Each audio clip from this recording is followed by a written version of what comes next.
Mics are live, and we are live. Ultra Podcast Ew. Z, episode 100. And by 100, we mean totally not 100 because we have about 120 episodes of this. This lovely show. The only show on the internet based on a young adult novel written by Stephen King. I meant to say R.L. Stein, but I said Stephen King on accident. What the fuck?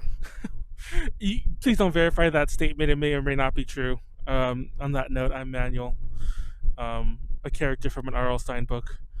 And joining me, as always, is Konaru. Hi, I'm Konaru, also known as Yada. I don't even know what the fuck Manuel was talking Yeah, about. I don't know why I but- said that. That totally popped in my head as something to say. And in my head, that was the funniest thing ever. And as soon as I said it, I regretted it. And I'm like, why did I say that? Like, I try to think of funny things to say, and that was a total fail. I should have. I should see. I don't. I'm not used to doing these sober streams anymore. I swear. But yeah, tonight we're talking furries. We've been talking about this for months. And joining us tonight, a special guest, Kayla. Go ahead and introduce yourself a little. I'm Kayla Kitsune. I'm an artist, a fashion blogger, and furry. Furry is an interesting term. Now, actually, it's funny. First of all, chat is open, so feel free to start chatting your little hearts out in the chat on Twitch. If you're watching on YouTube, feel free to start throwing comments. My sound is on my fucking phone, and all that good stuff. But we mentioned that we've been talking about this for months. People who've been watching Ultra Podcast Z might recall that when we had people like Max and we had Ren on and a couple others, they were like, oh yeah, they mentioned they were furries, and the idea was like, let's do a furry podcast with Max and Ren. And that never happened, and it still never happened. Fun, go figure. And then when we realized it was going to happen with them, we tried to do it ourselves, like just find our own people, and it took months.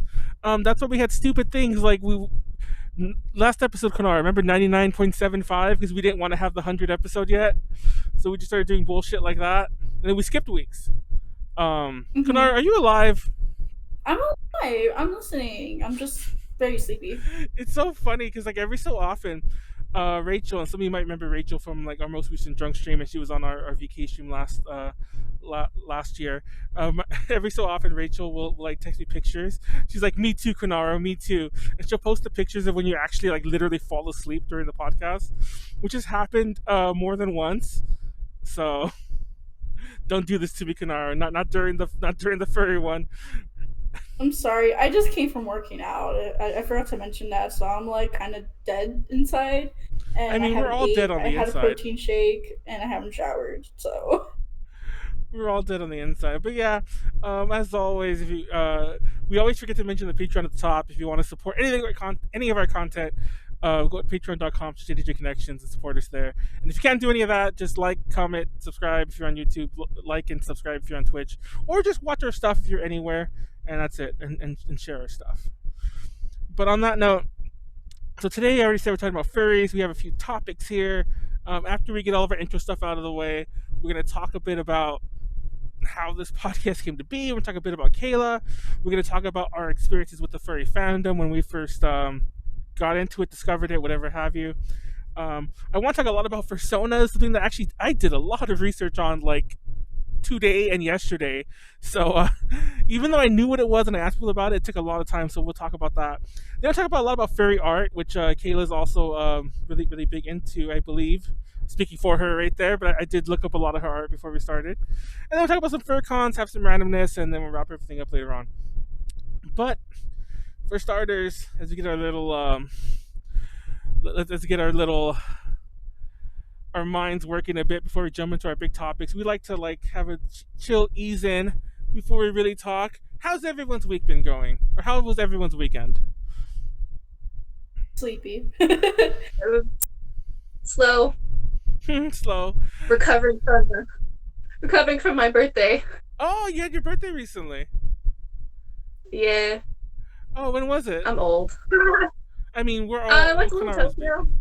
Oh, you went to Little Tokyo. Wait, you went to Little Tokyo. It's in LA. No, are you SoCal? I thought you were NorCal.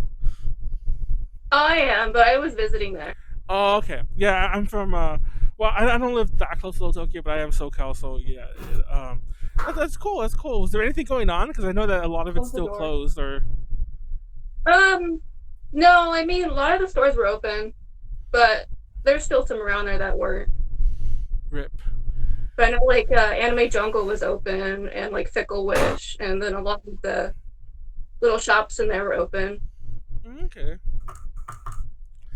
Yeah, for those that don't know, those are all Anime Jungle's the U.S. branch of a Japanese anime store, and then Fickle Wish is they sell a lot of like Japanese fashion stuff, and I love them because they sell a lot of cool stickers. Um, Oh very- yeah, I love Fickle Wish stickers. It's funny because I have a bunch on my laptop, and it's just like boobs everywhere, and every so often I forget that they're there when we do like an idol not podcast, an idol panel, and I'll just have like boobs all over the back of my laptop. Not like naked, not like pure like. Well, I'm sure you see it. Like they have like censored nipples, like hearts on them or whatever. But it's still Yeah, awkward. actually, I bought one. Oh, you did! I love I those have- stickers. Yeah. I can go get it. Oh yeah. I love those stickers. I think I have the entire set because I didn't even know there was that. This Let me is see. the one that I got. Yes, I have that one. Well, I have there was 4 in the set that I got. And well, it wasn't a set, but it was like the same artist, and I got all 4. It's funny because I thought the Japanese on there was gibberish because I forget that when you read a Japanese text bubble, it's up to down, and then left to right. So I'm like, this is gibberish. I was trying to read left to right, and I'm like, this is gibberish, and some of them are really funny. You should like Google Translate that one later. I forget what that one says. I can't really read it there, but yeah, I don't know if you know Japanese, but yeah. Anyhow, but yeah. Oh, it's a cat. Yes, it's my neighbor's cat. Wait, did you steal a cat? No, he just comes in every now and then. That's weird. It truly has become the furry podcast. Well, she's very The cute. cat is straight up looking at the camera. What the hell? But yeah, we had our I of course A to J, we have our drink talk learn podcast on Saturdays, and we did one, and I took days to recover, so watch those as well if you want anything funny, cool, whatever. So let's move on. Let's talk a bit about how this podcast came to be. I already mentioned that the whole saga involving Max and Ren, but actually, fun fact, this podcast did originally, and maybe that's why they were a little put off by it when I first mentioned it. Konaru knows this. Now, I don't know if I would call myself a furry or not, but I'm sure, and I think we all might have seen like the meme. I don't even know if it's a meme, but the whole thing about like the path of like developing, and I don't want to say furry is a fetish, by the way, but the whole path of developing a fetish is like first you make fun of it, then you end up like looking into it, and then suddenly it's like, oh, I'm doing it, and that's me. That's kind of like the You're me. in a custom suit. Yeah, exactly. That's the way. That's like the path I took. I think it's so sweet though. No, and it's funny because if you tracked it like for about like say the past year or so, you would see that in very slow real time. You would hear like it went from me like legit like teasing Ren about it, and whatever, and asking her for like the weird stories. And then then we were like Rainfurrest 2020 on everything. Remember those days, Konaru? And Yeah. then and then suddenly I'm like, no, really, guys, furry fandom's a legit thing. Stop making fun of it. The next I'm like defending it and like discovering more about it and like finding out that a lot of my friends are actually closet furries, including one of my really close anime related friends. And then I was gonna go to a FurCon earlier. I think it was supposed to happen around now, actually. Like, I think it was last weekend or 2 weeks ago. It was supposed to have happened like somewhere in like LA. Yeah, I was gonna go to one, and then it canceled a long time ago because of the whole COVID-19 thing. But yeah, that's how it all started. That's crazy. And we, like I said, we wanted this to be the 100th episode. That part is kind of still a joke because we didn't know we were going to do for the 100th episode, and I knew I didn't want to do a pure recap episode, even though we did do that for 99. So I thought we'd have a special theme, and it decided to be furries. That cat is just loving it. Everyone should come. This is the first time she's actually like laying on top of me. I know, everyone should come just for the cat. The cat knows that like gonna become internet famous. Look at the cat. The cat just like enjoying this. Anyhow, so let's talk a bit about you, Kayla. Um, so you mentioned you're an artist. You mentioned you're first of all, actually, you mentioned I mentioned Rachel in passing earlier. For those that don't know, Rachel and Kayla are friends, and Rachel was the one who introduced me to Kayla, and apparently she knows you via the Lolita community. Yeah. So it's interesting. You have you wear a lot of hats, so to speak. I don't really have a specific fashion style. I kind of like them all, so I just like to experiment. I mean, that makes sense. I have no sense of fashion. I just wear like black all the time. I'm actually Konaru likes to make everyone likes to make fun of me. So I'm always like wearing a turtleneck or something. I'm actually not wearing one today, Konaru. Fun fact. Wow, really? Yeah, I'm not. I'm just wearing like I'm wearing actually an NES T-shirt. But yeah, I'm just like it was kind of hot. I mean, it's kind of hot that I put on the jacket. Though that's why. But I actually wear the jacket because of the pockets for the live stuff. But anyway, but yeah, and you also do art, Kayla. I understand. Is that art? Yeah, like, is this something you like commission, or just do it for fun? It's for fun, but I do commissions too.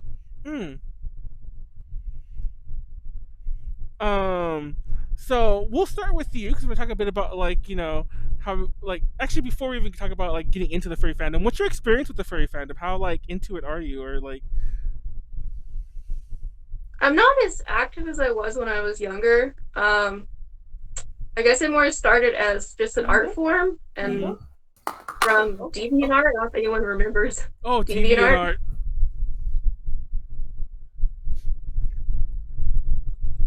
I remember DeviantArt. I remember DeviantArt. DeviantArt is great.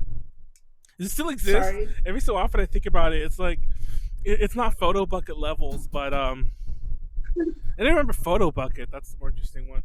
Oh god, I used to use that like religiously. No, every so often I'll look up something like some words that only like some things I'd only be looking at pictures for, and it'll go back to my old Photo Bucket, which apparently still exists, and I'm like, oh shit. But yeah, anyway, but I think it's a story of a lot of people. Like it's not. I don't know how big of a dive the fandom, how you would stay into it, but. Wait. So the weird thing is, we kind of talked about this before we actually went live. It was actually really hard for us to find like a furry host, so to speak. How comfortable are you with the furry fandom? Is the better way is for lack of a better way to describe that, Kayla? Because I got the vibe that a lot of people are kind of iffy about it. I mean, I don't really have any shame. I'm pretty open about it. Like I already dressed weird, so I mean, what else weird? How weird can I get? Exactly. Valid. I don't know. Like I said, I had a heck of a time. I actually came to find out. Obviously, it's probably like a Fursona thing, but I came to find out a lot of people I knew who were in the fandom, like they would even have like multiple social media accounts. I guess it makes sense, but one of them would be like strictly their furry one, and they would hide it. And I would usually find this out like almost accidentally. Like I remember, to be fair, there were a couple friends of mine who were like, "I'll be on the podcast if you really want," even though I'm like not really a podcast person. But they were like, "But these people might be better. Like they actually run some stuff." And I'm like, really? I don't want to name them because they didn't really want to be on, but people I knew within the con scene. And I'm like, you're a furry? It's like, oh yeah, this is my furry. This is my furry account. This is my normal one. Here's my furry one. They'll send it to me, and I'm like, what the fuck? And I'm like, oh, this is a whole different person. But that seemed to be a big of a thing, Manuel. Oh, you bastard. But yeah. Let's see. Oh, now we're gonna deep dive into this a bit later on. But one of the things we found out, and one of the things we discussed early on in the fandom. By the way, it's a friend of mine in the chat saying that I suck ass. In case you're wondering. I mean, you do. I do. That is a given fact. But we'll deep dive into this a bit more later on. Photobucket still exists. Photobucket does still exist. And once again, I found that out because I accidentally stumbled across my old profile. I remember back in the days that was ways to go to look up like gifs and stuff like that. And yes, I dumped all of my Sonic fandom shit in my photo bucket. That's the thing we're gonna discuss later on too, like the crosses with the Sonic fandom. But sorry, I got distracted there. We'll deep dive into this a bit. But one of the things we talked about early on is kind of like the tiers, or lack of a better term to describe it, the tiers of the furry fandom, because obviously there's people like when you think of furries, you think of the most obvious thing, the person of the fursuit, the full fursuit, which I think are quite a bit more rare. They're like almost like I don't want to say rare. They're not that rare, but for each person of the fursuit, there seems to be like a couple dozen who are just within the fandom, who don't, for whatever reason, don't go that far. And we'll discuss a bit more. During the research for this panel, I discovered there's actually a bit of a elitism going on between some of these different sects of the fandom. But my question before we move further, Kayla, is where would you put yourself? Like how deep were you into this? Are you into this? Whatever. Did you ever don a full fursuit? Do you have a fursona? All that good stuff. I have a fursona, but that's probably as far as I go, just because I've always wanted a fursuit, but they're super expensive. Oh, yeah. Like $1,000 or more. Yeah. I know someone who makes fursuits like for a living, and they charge about like from $2,000 to $5,000, but they're like super, super complex. So it's like it's crazy how expensive like these fursuits can get. And clearly, like most people who would get one would want to like. If you're doing it once, you might as well go all out. And then some of them would want them to be custom made, obviously, because they want to get their actual fursona, not just buy random old fursuit, which for a lot of reasons I wouldn't really want to do anyway. Buy a random fursuit on eBay or something like that. But yeah. No, there's a lot of reasons. They're all scams. Huh? They're scams. Like, I see a lot of like popular furries, like their fursuits on eBay. I'm like, no, those are it's a scam. Don't ever buy off like eBay. I never knew that. I mean, like, not that I was ever going to. Yeah, I never knew that either. That's actually really interesting. Yeah, I never knew that. I mean, it kind of makes sense to think about it, but I never would have thought of that. I don't know, but we'll sprinkle some more Kayla facts and other facts as we go along. But let's talk about how we fell into the furry fandom. I'll start with Konaru, because I don't know if you ever actually because I think I mean, mine's pretty simple. I started out as like a Sonic fan more than everything, and then of course like Sonic led me to like knowing about the furry fandom. I didn't really interact with it much as a kid because I just didn't have a general interest. I just wanted to talk about Sonic the Hedgehog. That's all I wanted. And then as I started getting into conventions and everything, I did notice like more furries like around, and I was like, okay, like I didn't really mind them or anything. They're pretty chill people. And then it got to a point where like a couple of friends like said, oh well, I have a fursuit and everything like that. And I mean, like, I'm chill with it.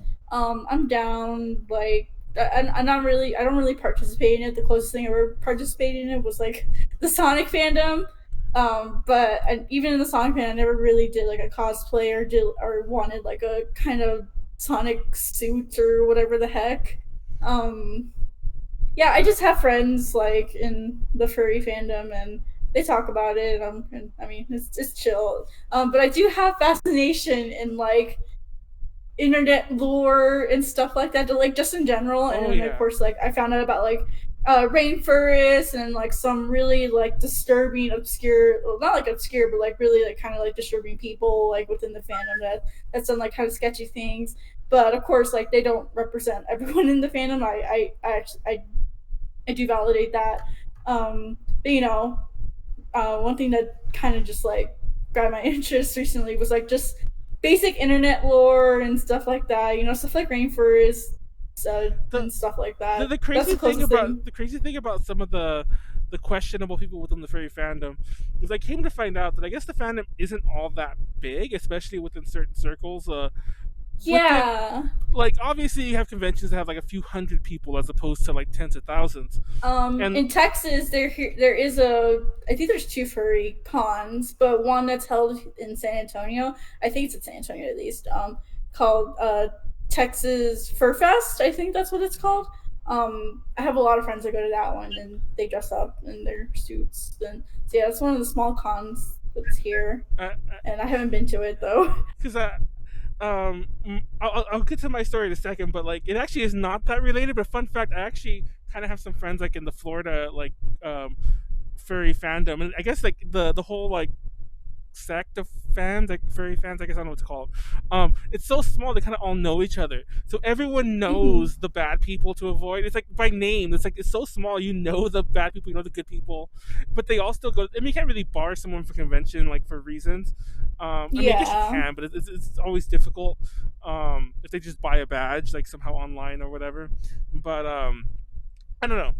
But real fast before I jump into my story, I remember when I was talking to Max about we were having a discussion about this podcast. For those who don't know, Max is like, you know, Melancholia that and she also does a Toad Sing. She's a bit internet famous on her own right. She was too busy with her single to even like she's releasing her second single right now, a little too busy to be on this podcast, even though she did show some interest. But at one point we were talking like I was asking her about just furry questions, and we talked about the Sonic fandom. And it was so funny. She's like, to me, the Sonic furry fans are the strongest because, like, you know, they get ridiculed on all sides of the fandom. I thought that was a really interesting point. That once again, that goes back to the elitism that we'll discuss a bit later on about some sects of the fandom. But Mary Love, who's Danny, mentions in the chat about a lot of the eBay stuff is fake Chinese knockoffs, or like not Chinese knockoffs, but fake Chinese products. Because obviously you're not really knocking off a fursuit, but if you don't know how to buy China, you'll get fucked. You don't know how to buy China. You know how to buy from China, which is very true with the cosplay community in general. If you're buying cosplay things from China, there's YouTube videos where like people buy random like, you know, items. I've seen like in the Sonic fandom, there were people like, oh, I want like a Sonic suit, but I don't want to pay a lot for it, and then they get like this deformed Sonic, and I'm completely horrified. A friend of mine actually cosplays Sonic at a lot of conventions. He's like known as the SoCal Sonic. He's actually one of the people that mentioned he was willing to be on the podcast, but he's not really like I want to do a Sonic podcast eventually, so I probably should have him on. He knows a lot about the Sonic fandom in general. Because, but anyways, he's known as the SoCal Sonic. He dresses up in a full Sonic mascot suit, but I've never heard it. He mentions every so often that like he'll point out like, you know, the odd looking Sonics where and he'll show me pictures. Cause whenever he'll see another one that's really bad, he'll take a picture of it. Like I don't know if they know that that's what the picture's being taken for, and he'll show it to us. It's like look at this costume, and it's like the head's all like wrong, and they have like this weird snout. I think this my favorite Sonic cosplay is someone cosplay like, you know those ice cream truck Sonic. Oh, ice cream yes. Never had I saw someone do that. Like one eye here, like one eye's down here. They never have the eyes right, and it's funny because I miss those Sonic those Sonic ice cream. Do they even have those anymore? Because I still see ice cream trucks around here. I still see them. I need to. Yeah, they still make them. I need to stop. I need to stop the next ice cream truck that comes. Well, I don't know if they really come by anymore because of COVID-19. They all kind of stopped, but I would still see them locally around the area every so often. And there's like one that used to always be in the parks. But anyway, the way I'll never forget. Like, I guess I've heard of like, you know, furries here and there. I just never really thought about it. I've mentioned in past podcasts I kind of got into even like the anime fandom and other fandoms like that really late. But there were two times I heard of furries. One time I went to a horror convention. It was like Monsterpalooza in Pasadena, and I think this was first, or it was definitely around the same time, but this might have been first. And one of the first Monsterpaloozas, actually this was definitely after, but whatever, I'm just telling the story. And there were a lot of people there. Sorry, somebody messaged me. I don't know who the hell that is. There were a lot of people there who were like scare actors from like haunted houses or like Not Scary Farm or so on. And I think there was actually a panel on scare actors, and there was somebody there who was dressed up in a fursuit. And I remember even thinking like, oh, that's a pretty cute looking werewolf or something like that. But then the host mentioned that was a fursuit. They also, fun fact, this is totally unrelated, but they're also a slider because they have like the knee pads. They're the ones that slide, you know. But that was the very first time I'd ever seen somebody in a fursuit, and it's fun fact that it was at a horror convention. Even though they apparently mix in a lot like anime conventions, I don't think, unless I've just never noticed or I'm blind, and I honestly don't go out to the exhibit halls or all the halls all that often. But I don't think I've ever seen a fursuit at an anime convention ever. I've seen them at cosplay meetups, but I don't think I've ever seen them at an anime convention. I see them at anime conventions everywhere here in Texas. Now, even in the middle of the summer when it's like the hottest, like at A-Kon or like just cons like that. I'm like, wow, how do they? I know there's some like I know some suits have like a built-in like air conditioning kind of unit that keeps them cool, or they just like put a whole bunch of like ice packs or everything. Like people have like it down to a T here in Texas, but yeah, I'm still amazed that they're able to like go out in such hot weather with full suit and everything. Yeah, there are cooling systems you could add to these suits. I would like to think they're all doing that. I do know for a fact, like my SoCal Sonic friend who wears this thing during July, during Anime Expo, and everyone knows how hot it gets there. There was, of course, the 120-degree Anime Expo, and he was wearing that shit at Anime Expo. And yeah, I think he actually ended up throwing away that costume after that year because it got a little ratty. I don't think because of that, but like he sweated in it too much. But it got a little ratty because he had it for a couple years or something like that, so he threw it away. He keeps replacing the costume. But anyway, I like to think they all do that. I don't think I put it in the notes, which I don't think Konaru's ever seen because she didn't realize I'd written them. But I actually think. Can you link it? Yeah, like it actually go. I can't go on Discord anymore. Just go to the chat that that we have with Go to the chat that we have with Callie. I'm sure it's like scroll up and it's right there. That's what I always do. I just copy and paste it from the Callie chat. But shit, what was I saying? Where is the Callie chat? Fuck. What did you say? I lost my thought here. I think part of the reason why I personally see them a lot, like at the bigger conventions. I think it's kind of a regional thing. Like, I don't want to rag on anyone's cities, but I think it's something you see more like in smaller towns or like towns that attract like where the convention scene is a little different and they're kind of a lot more mixed. Like when I went to Texas to certain anime conventions, a lot of them seemed like they were treating it almost like it was a Comic-Con as well. And I'm pretty sure if I went to more Comic-Cons here, it would be a lot more mixed.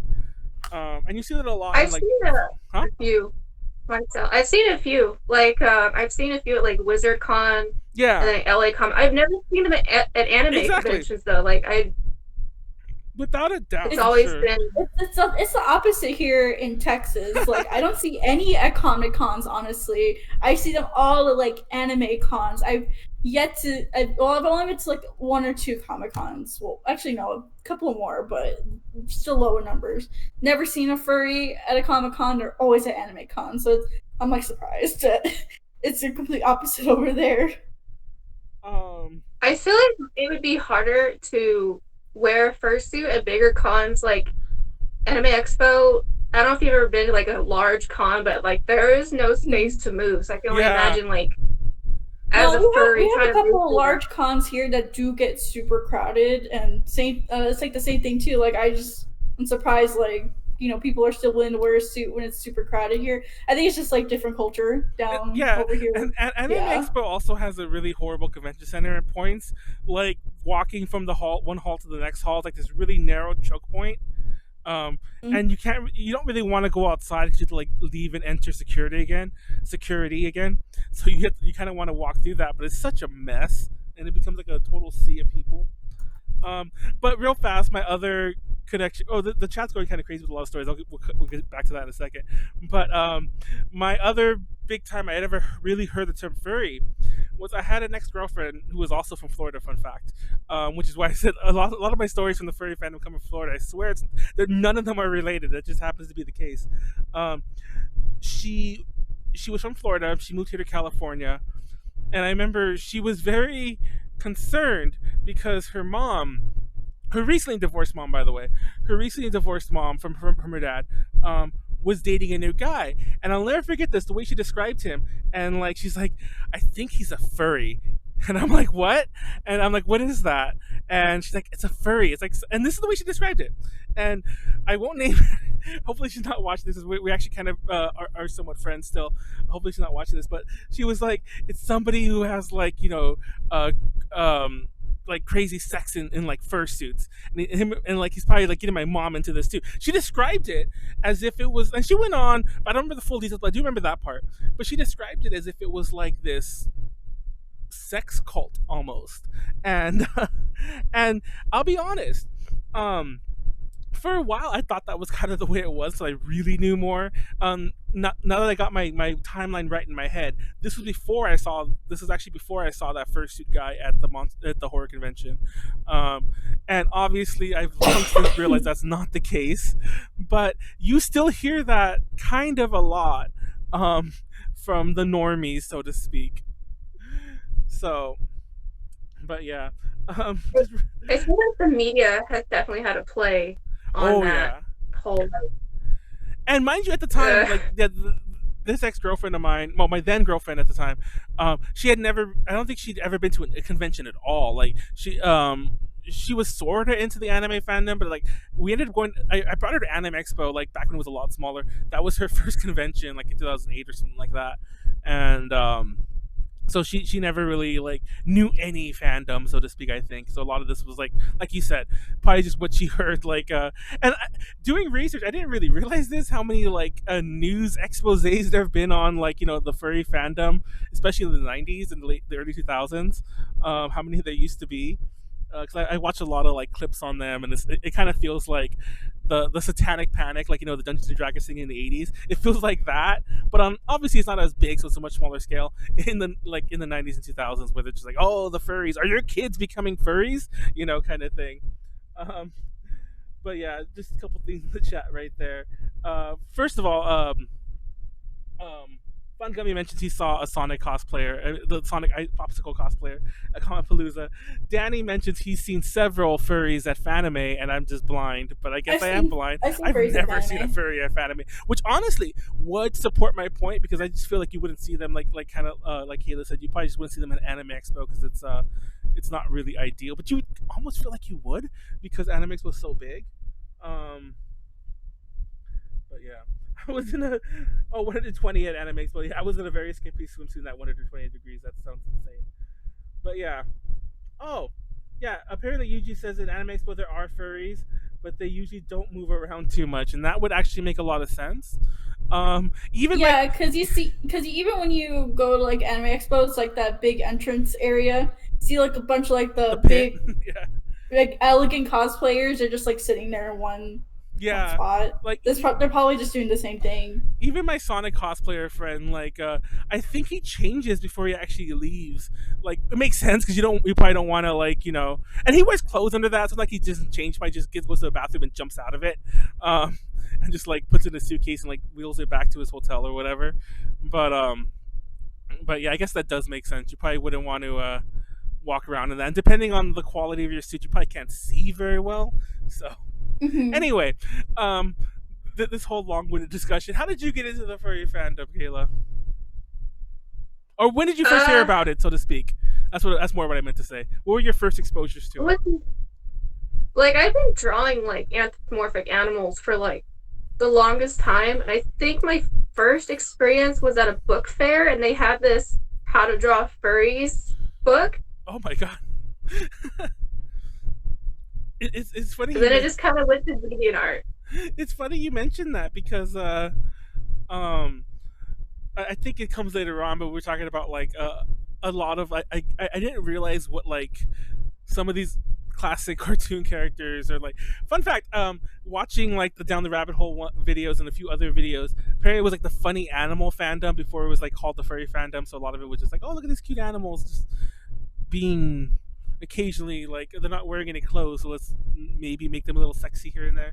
But but I didn't realize like some of the characters. Like, what's that princess's name from the Sonic cartoon, Konaru? Um, Wait, what? that princess's name? No, you're not gonna remember that from Saturday. Sally A-Kon? Oh, I like how you remember that right away. Yeah, Sally A-Kon.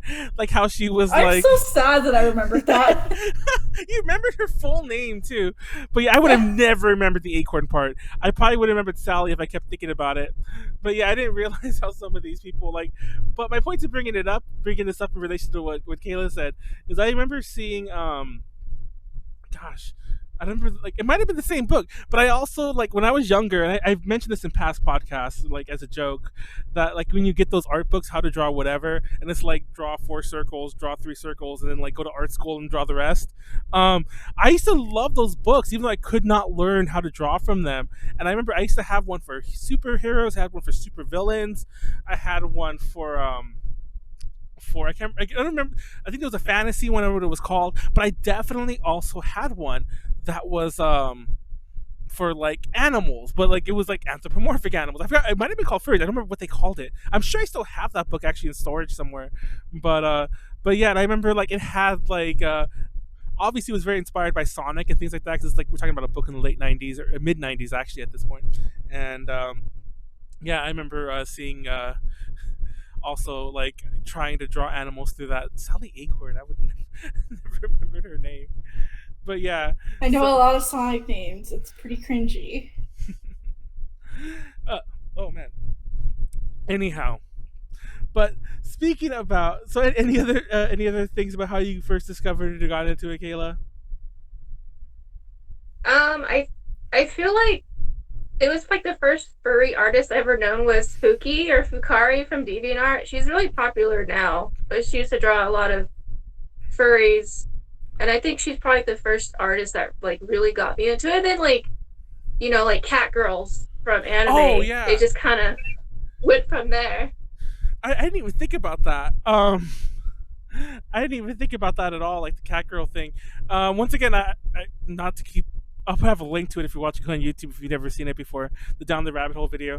I never thought about that either, but like I was watching a totally unrelated video. It was actually about Osamu Tezuka, who does Astro Boy and like, you know, Kimba the White Lion. And they were discussing how the anime fandom, like, and the furry fandom pretty much started at the same time by a lot of the same people. Like before any of us were born, like in the 70s. And a lot of the same people who were like involved with one were involved with the other. But I never thought about that a lot of the stuff is like, you know, the cat girl, like even like Lum, that other video mentioned, you know, because for those who know Lum, she's like an oni, she's like little horns. And there's a few there's characters like that, like, you know, especially the cat girl. The cat girl's so synonymous with it. And in the 80s, of course, you had like All Purpose Cat Girl, Nuku Nuku, and like things like that. So I don't know. I actually have some cat paws that actually I got from Yuji when I was really drunk at a anime swap meet, that I'm gonna put these on for our thumbnail at the end of the podcast. But that's for another story. But I don't know. Let's jump into the actual topic of fursuits. Wait, let me actually. We talked so much about fursuits already. I know, but Fursona, fursuits, and more. That's the next topic. Okay. And this is actually what's going to talk about some of the different aspects of the fandom. Now, first of all, Kayla, curious, how would you describe a Fursona? It's just your alter ego in an animal form. Basically, it's a humanoid animal or an animal with human traits. Do you know like the process of like how like someone like do they just pick like their favorite animal, or do they pick something that's like a spirit animal or something like that? That they go more spiritual into it, or like does it just depend person on person, or like? I think it just depends on the person. Like me, my favorite animals are foxes, so my persona is a fox. But I know like some people, they're more on like the spiritual level, but I think those are kind of different. Like I think those are more like otherkin, where they think they are animals. Yeah, I was gonna mention that too, because like fun fact, I haven't that my notes are a mess on the whole Fursona thing, because I was really I've always been confused on what it was. For the longest time, I thought that one only had a fursona if they had a fursuit, and this wasn't even um, uh, an old thought I had. I thought this recently. I thought, bless you. I thought that was a Thank thing you. that that was the case. If you had a fursuit, that was your fursona. But then I came to find out that like a lot, like not even like a lot, like pretty much almost anyone in the fandom has a fursona, and it's just like Kayla mentioned, their alter ego, so to speak, like their avatar, their I mentioned in the notes, like very messily when I was discussing it, it almost feels like it's like the D&D character version of me, you know, or oneself, so to speak, which is interesting. I never thought about that. Maybe I got to develop my own persona. No, I don't have this in the notes, but I noticed this almost right away about like personas, fursuits, and everything. Foxes and wolves are pretty much Yeah. the make up the vast majority of personas and fursuits. It is insane. Like um Which honestly, it makes me sad because I want to see more birds. Like I don't know that No. many like well, birds. birds don't have fur, but so I don't know how much of this goes on, but like you don't see. What's I mean, like, there's even different genres of furs. Like, you have people who have lizard or like. Oh, there are. I didn't know this. And they're called scalies. Oh my god, I've never heard of this. Scalies. Big Furry. Sorry, I'm just reading some of the chat stuff. But yeah, they're having a lot of fun with the how to draw books. That's a whole topic for. I should go on like eBay and buy a bunch of old how to draw books, and we'll talk about that on a future podcast.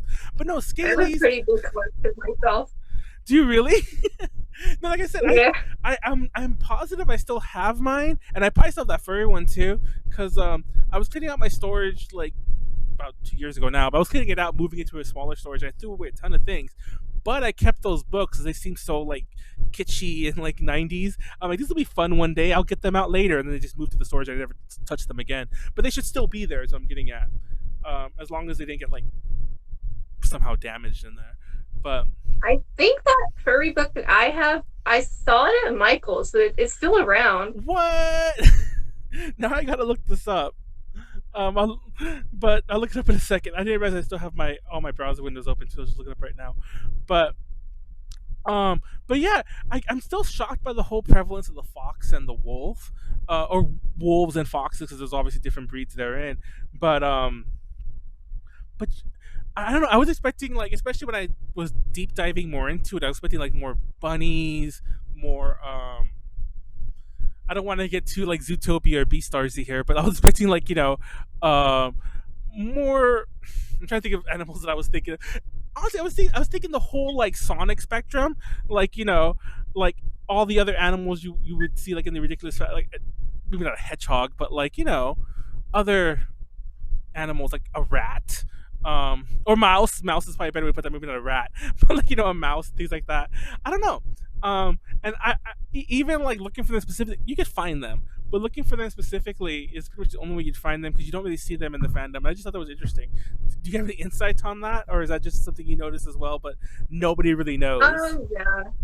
I just feel like maybe foxes and wolves are just, people are drawn to them more. But I've seen some interesting fursuits, like frogs is kind of an odd one, and I've seen a frog one.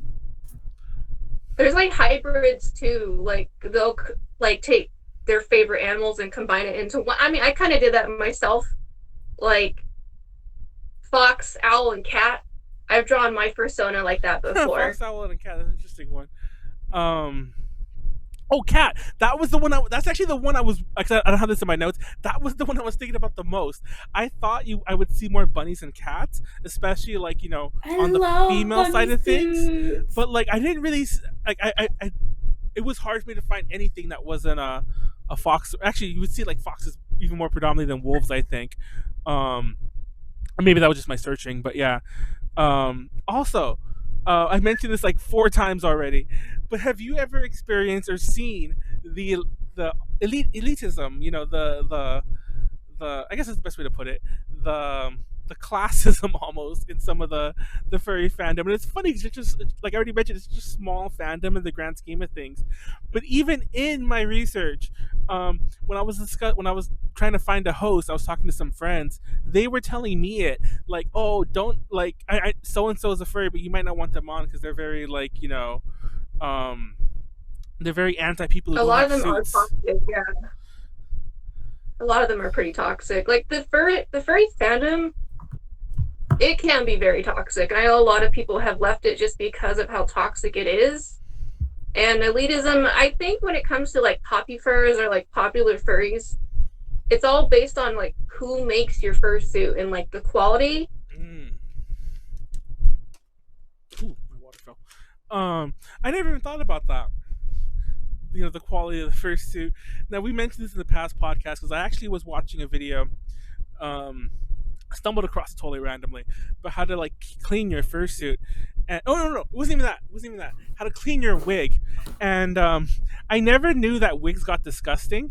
Like synthetic hair gets really disgusting. They were talking about how to clean a wig, and they were cleaning it. All this gunk was coming off of it, and the whole time I was watching it, I kept thinking about that's what happens with fursuits. And I even asked somebody. I asked my Sonic person, and apparently that's what happened. That is what happens with fursuits. I think that's why he threw his away every so often. It's too much of a hassle to clean it. But the whole time I'm like, dude, they're like, you can't throw that in a washing machine. Like that fucking. So I kept thinking about You can't even like put a little bit of Febreze on it either, and it will be better. No, you gotta scrub that shit. And I can also imagine. Huh? I've seen like where people will soak them in their bathtubs. Really? Mm-hmm. I've never. Yeah, like I think the whole process is similar to like washing your wig or whatever, just like 20 times to 30 times bigger. But the reason I really bring it up too is I imagine that the cheaper fursuit you get, the more exasperated that problem becomes. With I'm sure like even the cheaper synthetic fur, like keeping all the gunk in there and everything like that. Because that was the part that really drew me in. Like when they were like combing out some of the wig, and the wig looked fine. I mean, it looked ratty, but it didn't look disgusting before they started. But then they were like combing out gunk, and I'm like, where'd that gunk come from? And it's just like built up on the hair. You just don't see it like it's built up. It's like spread out. I meant, and then when you're getting it out, I'm like, oh my god. But I don't know. I find it funny that there's such like that the fandom is so toxic, and obviously we mentioned Ren, and Ren mentioned some of the negative experiences. We're talking a bit more far later on about like some of the fur meets and conventions, but there's also a lot of horrible people in the scene, which is why I mentioned some of the my friends in the Florida furry fandom who were like, oh, these people are like total trash and monsters, and I don't know. This is a deep rabbit hole we can go down, so we'll move back. We'll back up a little.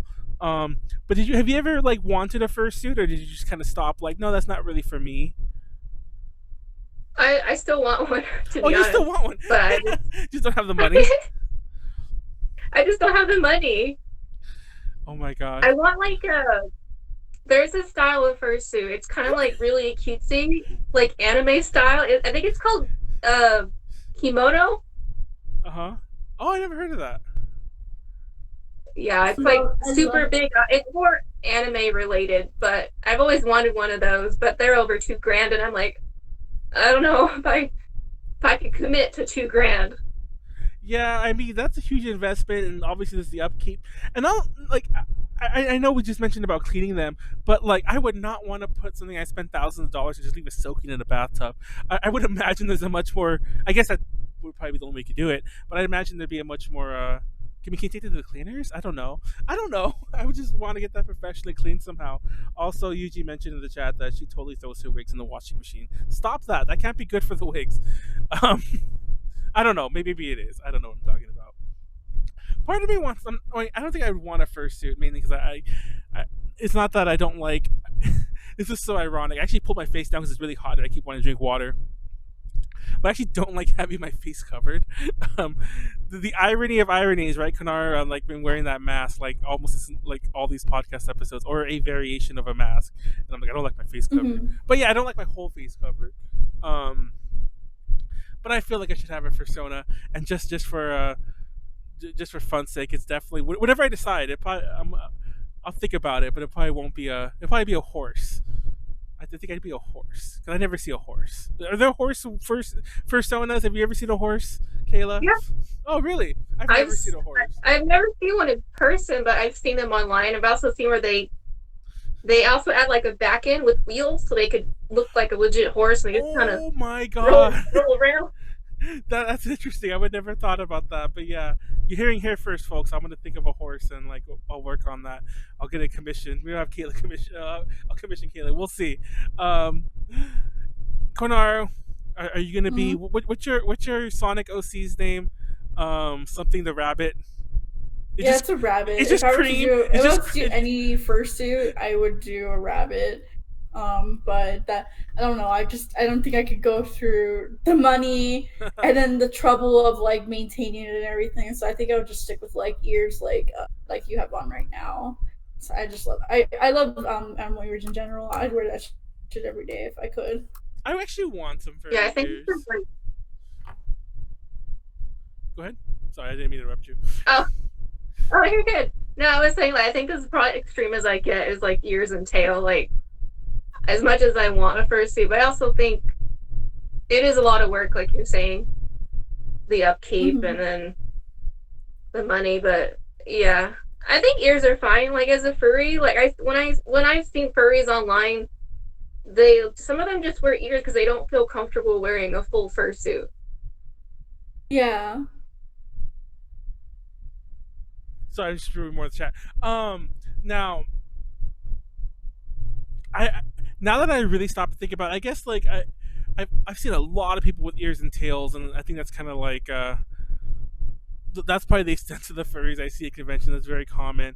But I don't know. Maybe I'll delve into that, and I'll just like once again, I hate that there's such a huge negative connotation with like the furry fandom. I love that I hate it now, even though I was kind of feeding into it like a year ago, like lol furries. But I hate this negative connotation because even when I was like joking about it with some friends about like, hey, and do a furry podcast, like, hey, with the idea of like kind of get to the furry fandom, like like.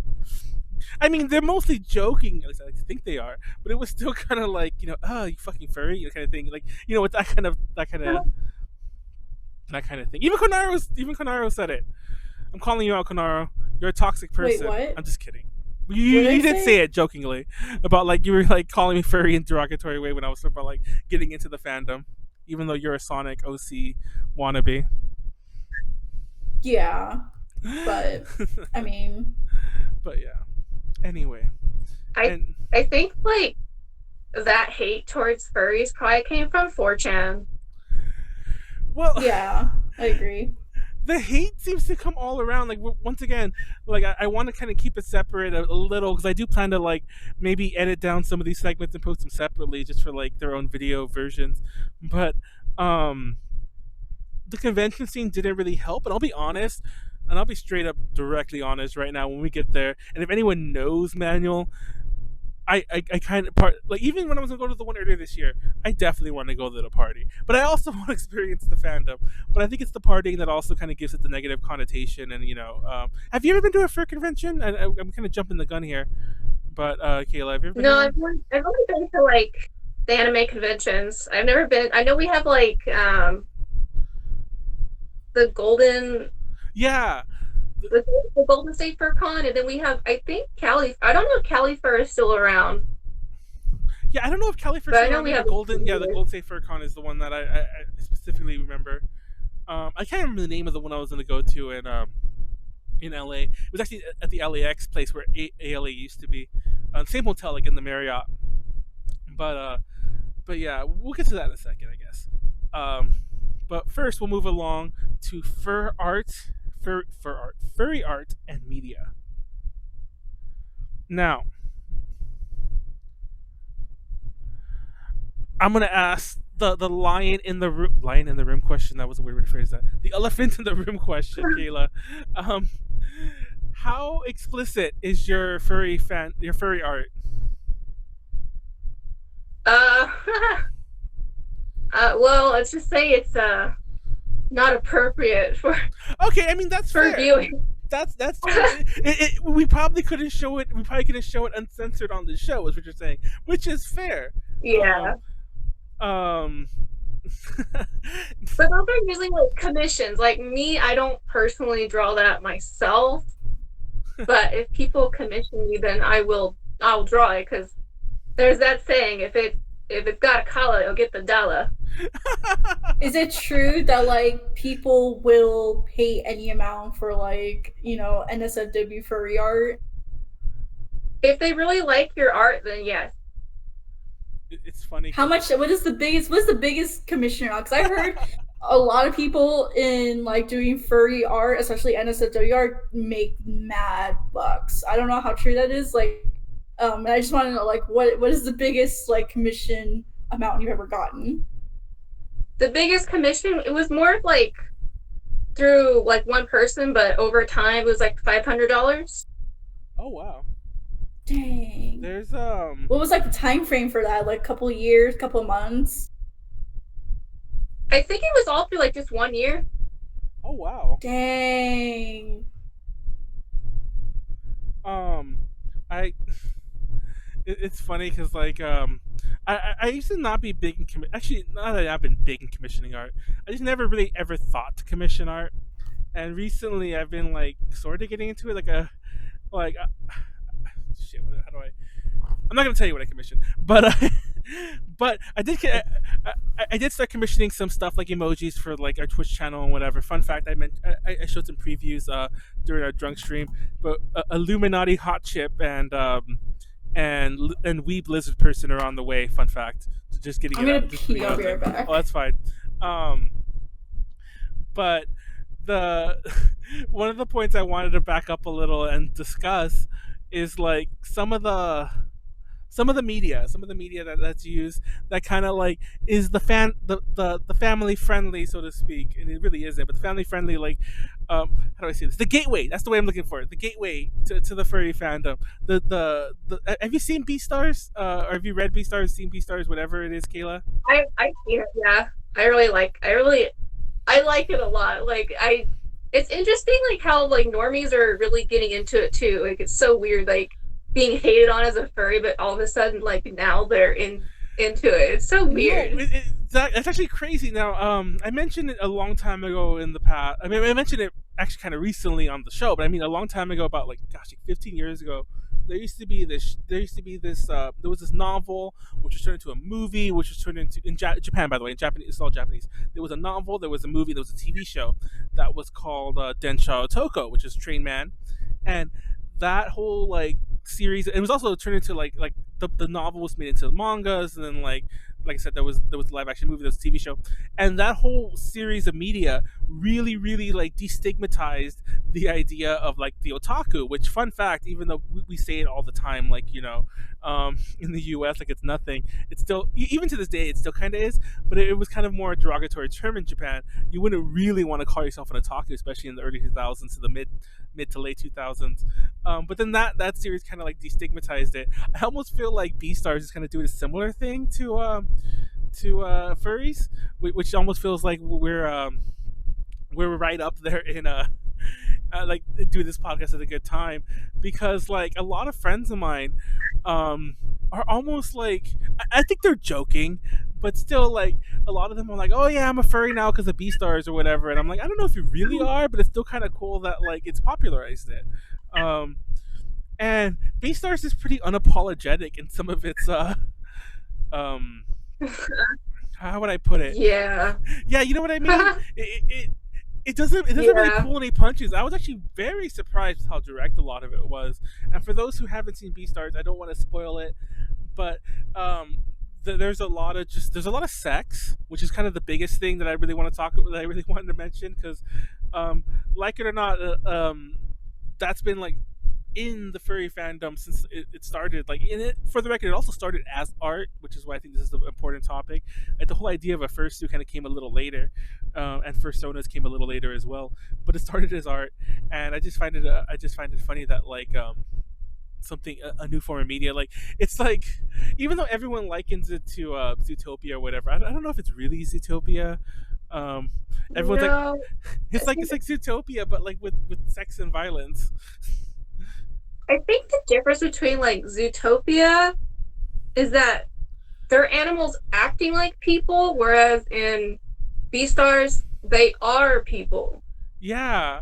Um, my my whole favorite my whole favorite episode of that one of my favorite segments is nothing to do with sex. It's totally related. I talked about this on a different stream I did. Like I actually do another stream where we talk about horror movies. Fun fact, it's on the DL. It's not A to G related. Just I appear on it sometimes. But I mentioned this randomly there. One of my favorite episodes was like this chicken who is who sells her eggs, and then like the main character Oh is yeah. like likes her eggs, and that whole concept just blew my mind about like how he's eating her eggs, she likes them, uh, and but the biggest thing I'm like, is that really vegan? Is that really, it's not vegan, but is that really vegetarian? um they're eating eggs. But anyway, that was just my random aside. Everyone should watch Beastars. It's on Netflix. I didn't know that when I watched it totally illegally, but I didn't know that when I watched it. I actually have Netflix. Fun fact: it's not like I just watched it illegally and like, oops. I mean, that's exactly what I did. I was just like, oh, it's on Netflix. I thought it was on Funimation or some bullshit, which I don't have. But yeah, it's on Netflix. Everyone should go watch that. Also, are you familiar at all with the whole crossover with the furry fandom with the Sonic fandom? We mentioned that a million times earlier. I've heard about it, but I've never like dabbled into it. I've heard it's really strange to me. Um, Wait, what are we talking about? oh, you missed all the talk about Beastars, you loser. Now we're talking about the man. Sonic. Yeah. I mentioned that my favorite. I just finished mentioning, amongst a lot of other things, I mentioned how apologetic it was with its sex. Now, actually, before I go any further, a lot of people don't like the main female character. It's like, oh, she's like sleeping around or whatever. Let's not use any She's derogatory. innocent. But she's a rabbit. She's a bunny. That's literally what they do. Like in the IRL, it's like I'm so confused by that. I mean, not so much with interspecies, whatever, but that's literally what they do basically. So I just that was wild. Also, speaking of that, speaking of all the sex that goes on within Beastars, I always wonder, like, do these interspecies couple produce children? Would it be like, your owl fox, hybrid thing you mentioned? I'm sorry. I know in Concerning cough. the manga that Beastars that they can have kids. Oh my god, I Which didn't know I that. don't- That's wild. But that was in the manga. I don't think it would be that in. I don't know what. We'll see what happens in like season 2. I know season 2 is on its way, but yeah, now we're talking about the Sonic. Oh, I mentioned my favorite episode being about the eggs, when the chicken is selling her eggs to the student store to like make egg sandwiches. Her name was like Legom or something. Oh yeah, it was. Would you Yeah. would you eat eggs if you knew they came from a person, like a potential classmate? That was one of the that was one of the wildest parts to me. It's like, I don't know if I'd eat eggs. Like, I wouldn't. Sorry, I hope gosh, it's concerning cough. Whenever I cough these days, I swear like my days are numbered. Even though I'm pretty sure the cough is just because I'm thirsty, but my water's like, I actually have like an icy water, and I'm like, I want it to be cold, but it's not melting fast enough. For throughout this podcast, but yeah, I wouldn't want to eat eggs knowing they came from like people around. I don't know. That's weird. But anyway, we're talking about the Sonic fandom now, Konaru, which should perk you up a little. It's crossover with the furry fandom, which is crazy how it's done that. It's funny because, like, going back to what Max said, it's almost like they're not really loved by any of the fandom, because there is, like, a standard Sonic fandom, like people who are fans of the games, and it seems that a lot of the people who are fans of like the animalistic, the furry, it was called the furry. It's fans who are the furry side of the Sonic fandom aren't like really accepted by the fans of the game Sonic fandom. And then of course there's the pure quote unquote like furry fandom, which is like, oh, these odd people like just with their Sonic OCs with like Konaru the rabbit, or like just ruining it for the rest of us. What is your Did OC's some nice name? stuff though. It was Bella the rabbit. Bella the rabbit, which was legit just cream, but you just like changed their color. Yes. I was okay. In my defense, I was like 8, 12? 9 years old. Okay. But anyway, but yeah, I just there's levels to some of these odd extended fandoms. I wanted to mention, besides obviously like Beastars, there like a lot of people consider like the Selly Acorn, and that Lola, is that her name? The character from like the Bugs Bunny cartoons, also from Space Jam. Most people probably know her for Space Jam, but I think she's like from she's actually a character like in some of the Bugs Bunny cartoons as well, as being like the gateway to the furry fandoms. And usually it's mentioned in kind of a sexual awakening way, which is kind of interesting when you think about it. It's like that's a pretty hot fox or whatever, or bunny in one case. Wait, I've been is Sally hearing, huh?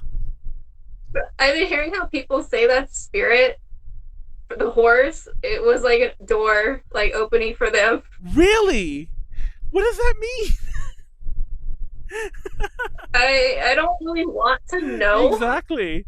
Next, like It's secret, like the horse girl, like awakening fantasy type of thing. Yeah. it's like secret and She was name. all like, yeah, he was hot. I'm like, He was hot. or like, God, what's his from like Lion King, but like one of the second movies, he was like Scar's son, but apparently a lot of people thought he was hot too.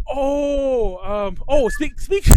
I forget his name, but for the record, I actually love the second Lion King movie. I used to watch. That's fun fact. That same ex girlfriend who was like, oh, my mom's dating a furry, used to love Lion King too. And that was when I started watching. I love that one. But what the hell is Scar's kid's name from Lion King 2? Scar's child's name, Lion King. Now, while I'm looking this up, everyone likes to point to the first Lion King, that part where like Nala and Simba are like rolling around, and Nala gives him like his name is Kovu, by the way. And spoiler alert, I'm gonna spoil everyone for like the end of the Lion King when they raise the baby, the new baby lion of like Simba and Nala. It's actually a girl, because that's what you find out in Lion King 2. I just spoiled the whole plot. No. It's a girl, and and then Novu's the other one. Novu is a pretty cute lion. I don't know I don't know if I should say that, but I love that he has a scar too. Like I don't know if I can't remember the top of my head if that's ever explained plot wise, or if the scar is genetic. but I don't know if you know that scene. There's that scene where like Nala and Simba are like playing whatever when they're adults, and it's the "Can You Feel the Love Tonight" scene, and like Nala looks at him with like those eyes, and there's memes about it. It's like Disney didn't need to draw her this sexy, but they did. Let me see if I can find it. Nala, Lion King, sexy. I don't know if I shouldn't have typed that. Oh, it came up. Thank God. Actually, some stuff I don't want to see also came up. Find some like animated thing like on Pornhub or something. I know. Actually, thank God. I don't think any of these, like, I don't see any actual nudity, but there are some more explicit things here that I don't want to click further. I don't want to scroll down for sure. But it was like, if you type in Lion King Nala sexy, you find it like right away, which is kind of a little worrisome. Let me see if I could carefully find that. The fact they want the original source. I know. Gosh, I have so many pictures saved. Not from that. Oh my God, did it not save? I went through all that trouble. Oh, it saved as a weird. I didn't change the name. I just left it as the hash. Let me find it. Here it goes. Sorry, guys. It covered Konaru's face. This is the picture I'm talking about. I don't know if you can't really see it, Kayla. Sorry, but I don't know if you guys know what I'm talking about. She's like this. And she's like, yeah. And I don't know. I shouldn't be describing it that way. This is getting weird. Let's move on. I don't want to talk about lion sex anymore. Let me see. Furry art media, obvious levels. Oh yeah, the lewdness of the thing. Now this seems to be like a huge point of contention, especially like even within some parts of the fandom. There's people who once again referring to the down the rabbit hole video, there was apparently a huge like rift in the fandom, the rather small fandom apparently in the late '90s, where like the fandom itself was like, nah, like it's getting too sexualized, and the other half of the fandom is like, it's always been sexualized. But I still see that to some degree, because there's talking to some people who might or might not have been potentially on the podcast.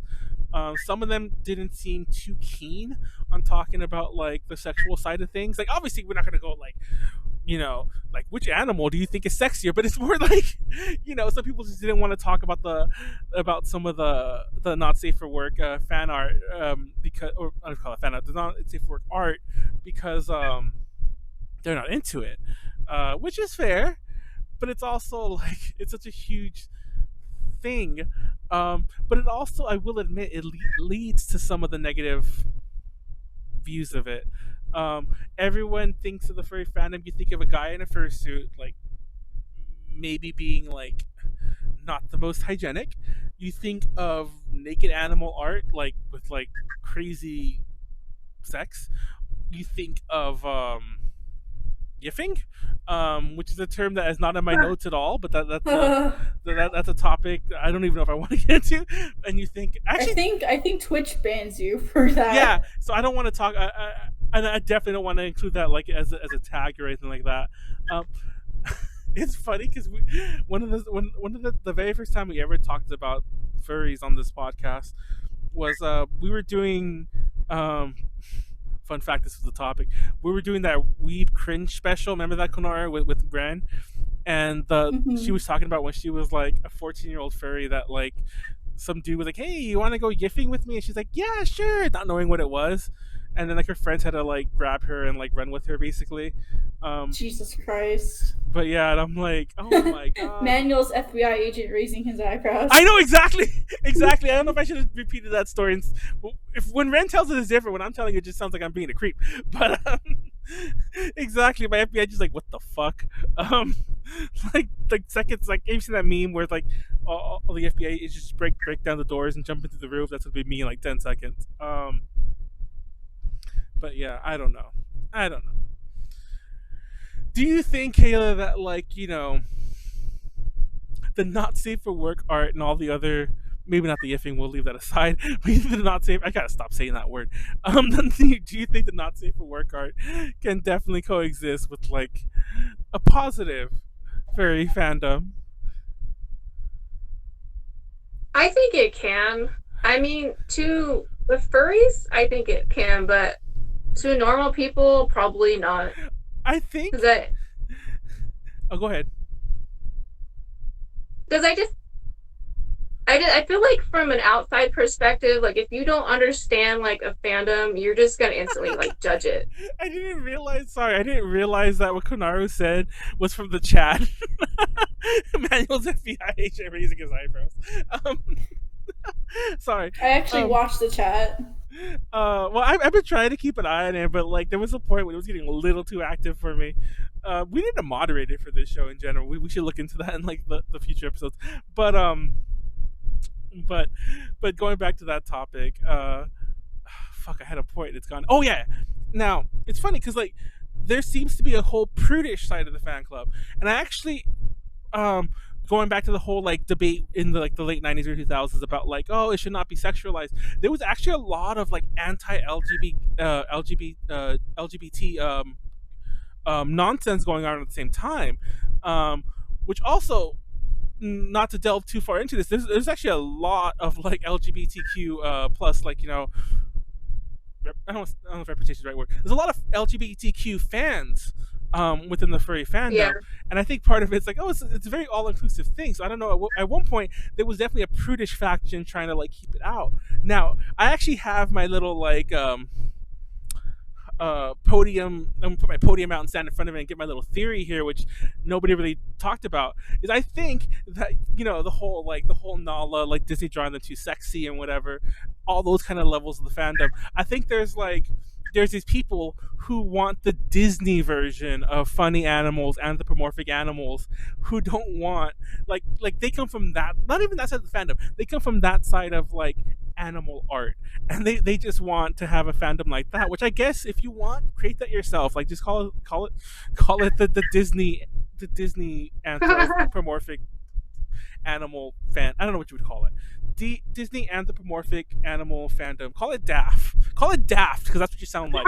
But no, call it daft. I don't know what the T would stand for, but call it daft. And there you go. Like I just made that for you because I think that's a huge part of it. That like people probably latched on just liking cute animals, like who were like walking and who were Yeah. acting like humans, but they're like, oh, but they can't have sex. We don't have sex in a respectable society, kind of thing, and which is ridiculous when you think about it. Um, but by that same token, what I find funny is that a lot of people who like condemn the furry fandom for like its like base, not for safe work art, all this nonsense about that. A lot of the people, like my friends who would be saying this kind of stuff, would also be looking at some of the craziest hentai you'd ever see. I hate those kind of people. And I'm not gonna. I'm They're not like the biggest hypocrites. exactly. Like, it's like you're obsessing over some anime girl who's not real and watching hentai, but like furry, like yiff or whatever isn't okay. Like it's the Yeah. same thing. It really is. So it blows my mind when I think of like I keep thinking about that because some of the people I know who are like some people I know, like, and I don't really know. I don't think there's anyone really actively. It's kind of like being a furry itself. It's like there's a lot. Like if it came out, if somebody mentioned furries, there'd be a lot of people talking shit about them. Um, I'm pretty sure there's probably people who are like, oh, Manuel. If I'm like, oh, here's my Fursona, there'll probably be my own friends like, oh, that's disgusting. Let me go turn on my um, my new the hentai on like I've watched on like hentai heaven or whatever the fuck. It's like, dude, what the fuck? It's like you're just like I don't know. And for the record, I'm not attacking them. Like, don't be watching that shit either. But it's like, dude, don't be a hypocrite. I don't know. It's all insane. It's all just ridiculous. Why are people stupid? It's because they are stupid. Because they are. But anyway, let's see. I think that's all that's there on the furry art and fandom I can think of that I have in the notes. I wasn't talking more about that, but I think we'll move a bit into. We're actually moving along pretty well. Let's talk a bit about fur cons and the furry fandom in general. Are you familiar with Rainfurrest? Oh my god. Kayla? I don't think so. I'm Oh man. surprised. Do we have a story for you? Because that's the one that like really, if you switch all the anthro to anime chicks, that's how normies see weebs. Exactly. It's funny. Not to jump back to that topic, but I almost feel like it's that whole thing again when like you're kind of like in. How do I say this? When you're kind of in the bottom of the totem pole, be under the normies, like you're in a niche fandom, you want to, and like the normies are picking on you. You probably just want something nichier to bash upon, to make yourself like, oh well, it gets worse than anime, like, at least my people are human or whatever. I don't know, but anyway, that's definitely a rabbit hole we can keep going down. But yeah, let's talk about Rainfurrest. Now, Rainfurrest was a convention that happened in Washington. I want to say, I don't remember exactly where. I think it was Spokane, but it was somewhere like in maybe it was Seattle, but it was somewhere in Washington, 2016.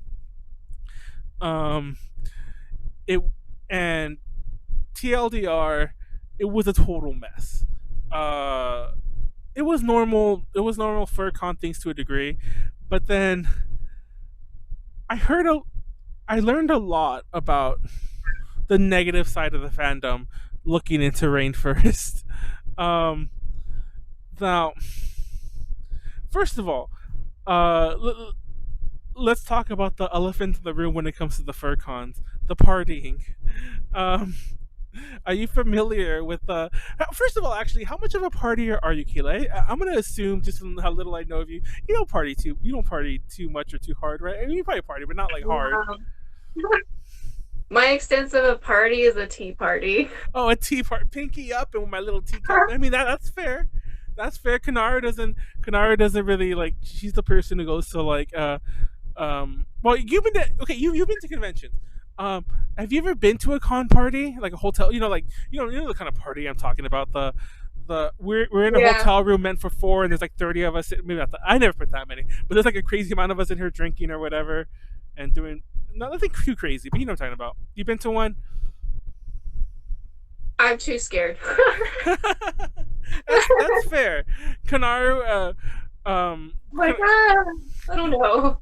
Konaru is kind of the I've weird. heard some crazy stories, so I'm gonna pass. Well, I mean, like depending on which ones you go to, I think they are a little scary. Like you, like there's some that I wouldn't go to. Like I mentioned this in the past. I went to a party at ALA, Anime Los Angeles. This was when it first moved to Ontario, so it wasn't quite as big as it was now. It's been growing down there since it's been growing exponentially since it's formed, but it's been growing back in Ontario again. But I went to a party, and I don't think I ever mentioned what con it was before, so now you're gonna know this.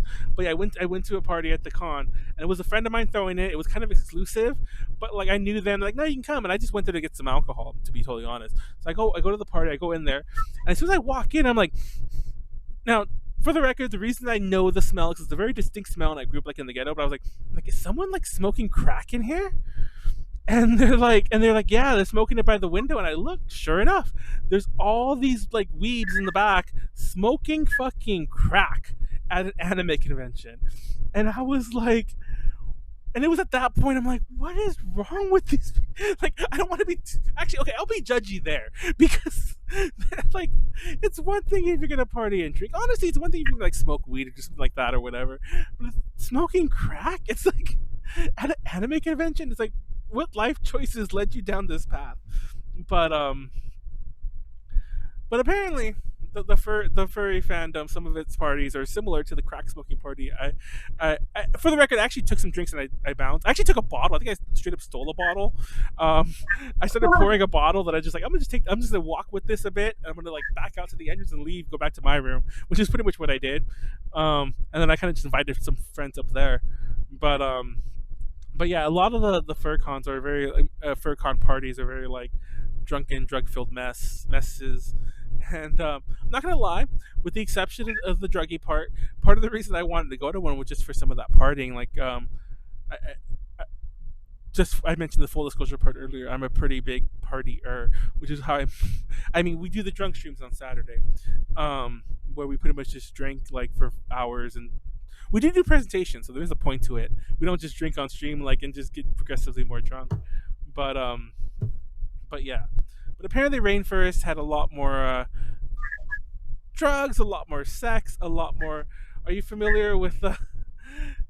Okay, I don't even know how much I want to talk about this. There's a word for it, and I believe are they called crinklers? But the people who wear like diapers.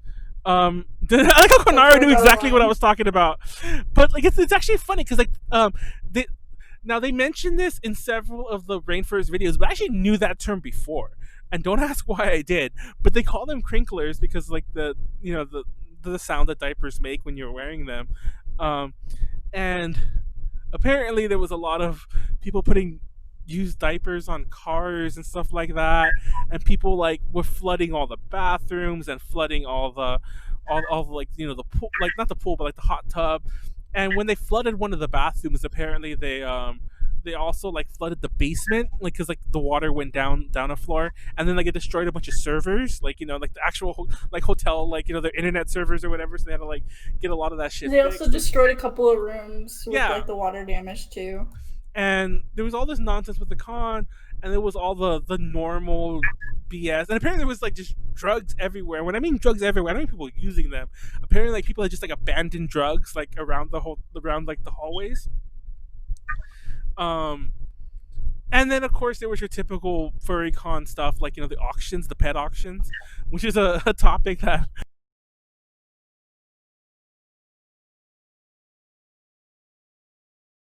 that was unique to Rainfurrest. But that's actually I don't know if you're familiar with this, Kayla. That's actually a pretty normal thing at a fur convention, and they could be as innocent and not innocent as you make them. So yeah, you could typically, for the record, I want to point this out. Typically, a lot of these fur auctions are usually just like any auction at a convention. Usually, they're for charity. I guess they don't have to be. So, like, typically, they're for charity. You auction off a person, and half of it is like, oh, you could just party with them, or like hang out with them, or maybe they just talk with you, or you go get something to eat, or you could like get the extra stuff, and that's where like the real auction money comes in. In case you don't know this about the fur thing, but yeah, Rainfurrest was a crazy con. Was notorious because of that. It was like the dash con of fur cons, except that it actually like happened and it actually like destroyed a hotel, and it was so infamous that there was all this talk about it coming back, and it never did. And that's actually how this whole thing started. Like I wanted to have the rain. Remember Konaru? We were pushing for Rainfurrest 2020. That was our angle. Well, they had a rumor that it was going to come back, I know. and then like they just kind of like went silent again. I mean, who knows? Maybe it would have, but then COVID-19 could have happened. We'll never know. I definitely know that furries definitely party a lot harder than anime fans. I haven't partied as hard as Manuel, who offered me illegal substances. Konaru, stop talking about. I offered you. Oh wait. Okay, let's not talk about this. I didn't offer her crack, people. I just want everyone to know that. No, it wasn't crack. I think it was marijuana, which is legal. Which actually is legal here, for the record. Which is legal in the U.S. But not. I mean, it's not legal in the U.S. I'm sorry. That's actually what I meant to say. The opposite. I said the quiet part loud. It's legal in California, is what I meant to say. Legal in Texas, so that's why I'm like, it's illegal. Oh yeah. So yeah, it's illegal to her. So anyway, I didn't say take it back with you. It's like you get stopped at the airport anyway, but it's like take it here. Jesus Christ. But crack. But anyway, yeah, they party hard. I'm sure that's not Kayla's scene, but that's I also would like to go to a fur. My point to bring this up is that I really want to go to FurCon. Y'all should come to Texas Furry Fest. I heard that's actually pretty lit and actually wholesome. I think I wanted to go this year, but because of COVID, didn't happen. I have a friend, Poppy the deer. I think that's her character persona. But she makes really nice too. She goes every year, and like and just her alone makes me want to go because she's really cool, and like I heard it's like a very wholesome like furry con too. A wholesome furry con sounds interesting. I would ruin it. You would. No, I would. Like, I'm not even gonna front. Like, I'm not gonna do anything. I'm not gonna like become a crinkler and do anything. Have you heard of that term, by the way, Kayla? I kind of dodged over that. Yeah. I unfortunately have, yes. For the record, there actually are several other, not like terms like that, but there's also several other like sub terms, so to speak. I mentioned earlier that I just actually didn't mention it on the podcast. I mentioned before we started that when I was like kind of doing some research for the like true last minute research, like almost all day since I woke up, I've been watching as many like furry videos as I could, like on YouTube, and I actually like kind of accidentally discovered some furry YouTubers. I can't remember any of their names, by the way. I'll put some links. They're all over my history. I'm sure I destroyed my YouTube recommendations because of this, by the way. I'm sure they're going to recommend nothing but furry stuff for the next few weeks.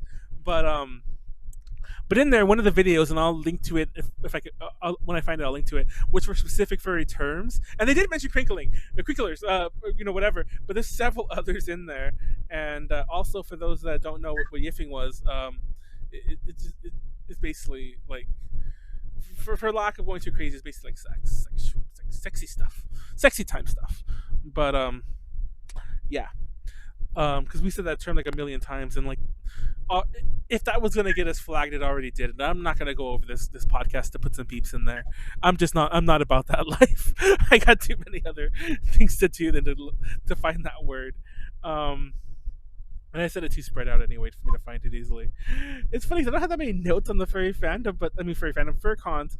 But besides Rainfurrest, the funny thing about Rainfurrest is that, with the exception of the things already mentioned, none of that was unusual. And part of me just wonders why that whole. Okay, obviously they destroyed the hotel, so I shouldn't say this. People were like, "Manuel is stupid. Of course they're not going to want them back." But like, how do other cons like keep going back to the same hotels? Like, a good example is this isn't furry, but I mean a good example of hotels that keep letting them back is like, is that Otakon? Is that Otakon with the Gaylord Hotel? I think you mean Katsukan. Katsukan. There you go. They have a hotel called and for the record, don't get your chuckles out the way. That's not what the name is. That's not what the name refers to. But yeah, they have the Gaylord Hotel, which I think is actually named after someone.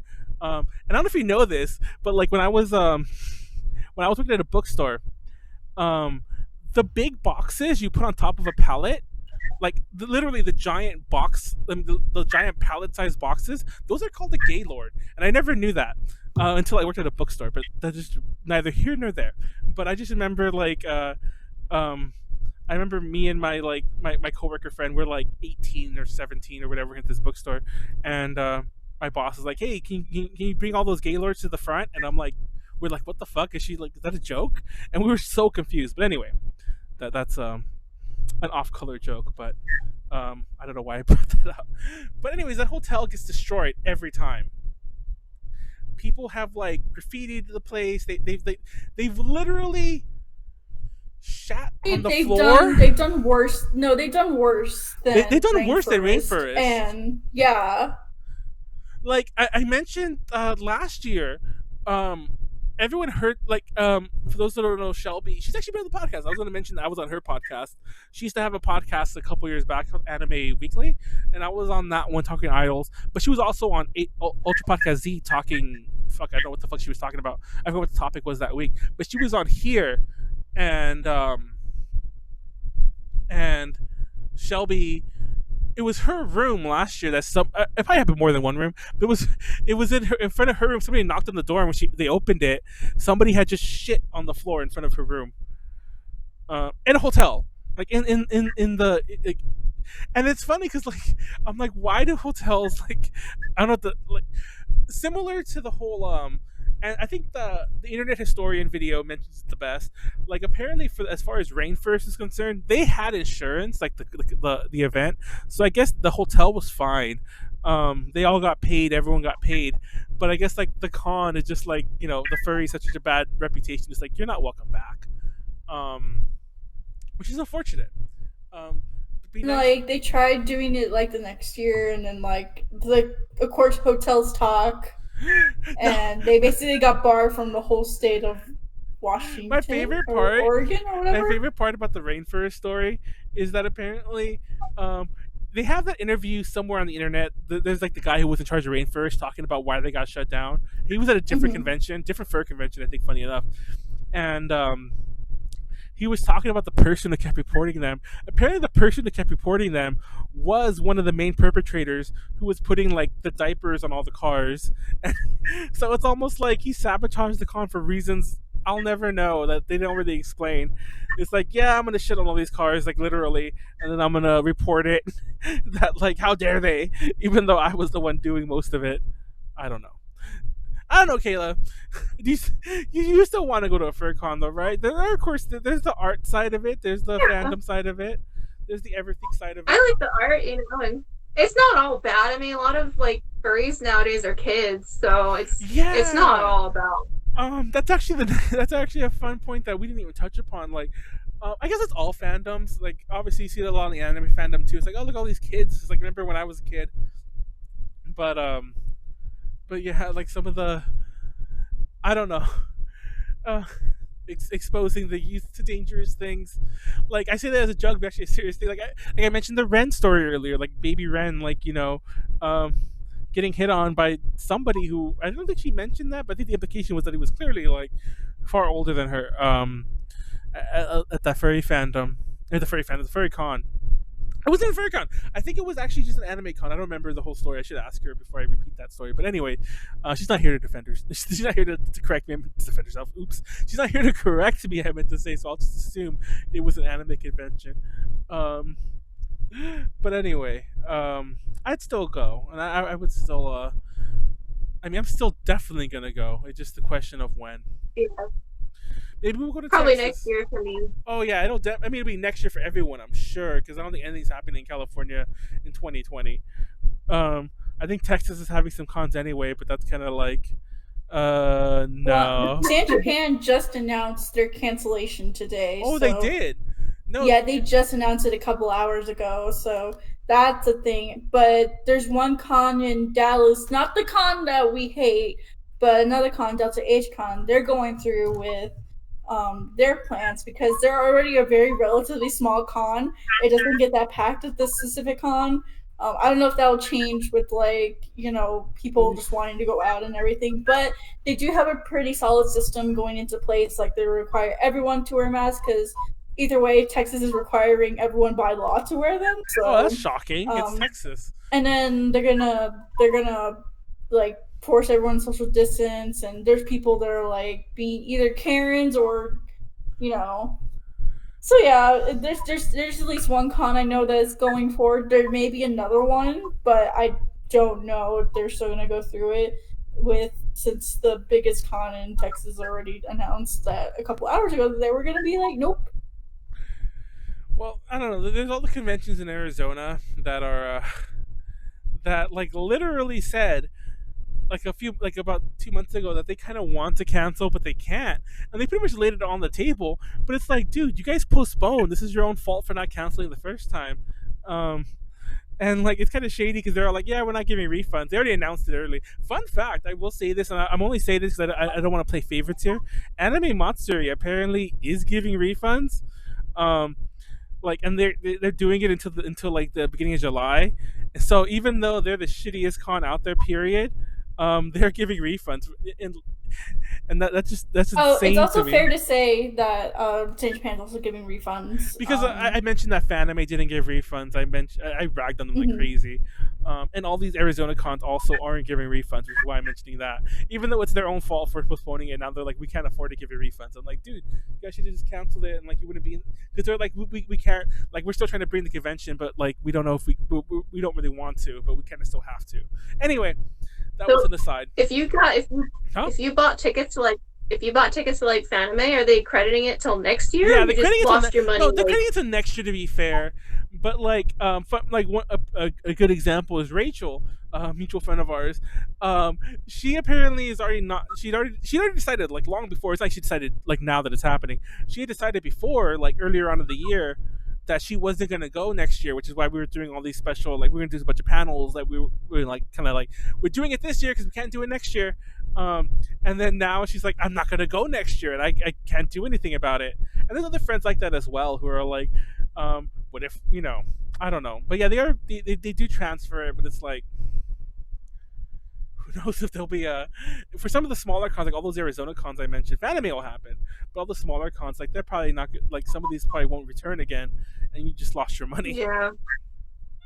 Because like a lot of like the smaller cons in California were like kind of dead, and then they were making their comeback slowly but surely, and then now this happened, so it's like they're gonna be back underground again. Oh, rip all of those cons, like Anime California. Well, Hensei Con already was like, they were getting shady on their own right, but Hensei Con, Yaoi Expo, and Anime California were all run by the same company, and I'm pretty sure none of them are ever coming back. And it's funny because Anime California had already died, then got revived, and now they're probably dead again. R.I.P. But we'll start wrapping this up. Actually, we had a really good run here. Let's mention some of our closing words on the fandom. I don't know. I feel like this whole road to the furry podcast has been Manuel's furry awakening. Not to steal the thunder, not to steal the thunder for the entire show, like in the entire like run up here. But I'm pretty sure Konaru would agree, don't you think? A lot, like, I mentioned that if you've been watching since like fucking like April or whenever that was last year when we talked about that weeb cringe thing, which I think was the first time we mentioned ever doing a furry topic. It was over a year ago. Now that I have the whole thing in my head, the exact timeline. To now, it was like me slowly, like, like, let me do some research and actually talk about it. Oh wait, that's kind of cool. Oh, I like that art. Oh, I like this. Oh, this looks like fun. I want to go to this convention, and here we are. I think I'd be far more into it if COVID-19 hadn't have happened, which I think is fair to like everyone's life in the world right now. Like COVID-19 has said a lot of things, pretty much gave everyone a lost year. 2020 is everyone's lost year, I think. Unfortunately, I don't know. I Um, feel like you should make it your mission now to commission a Fursona.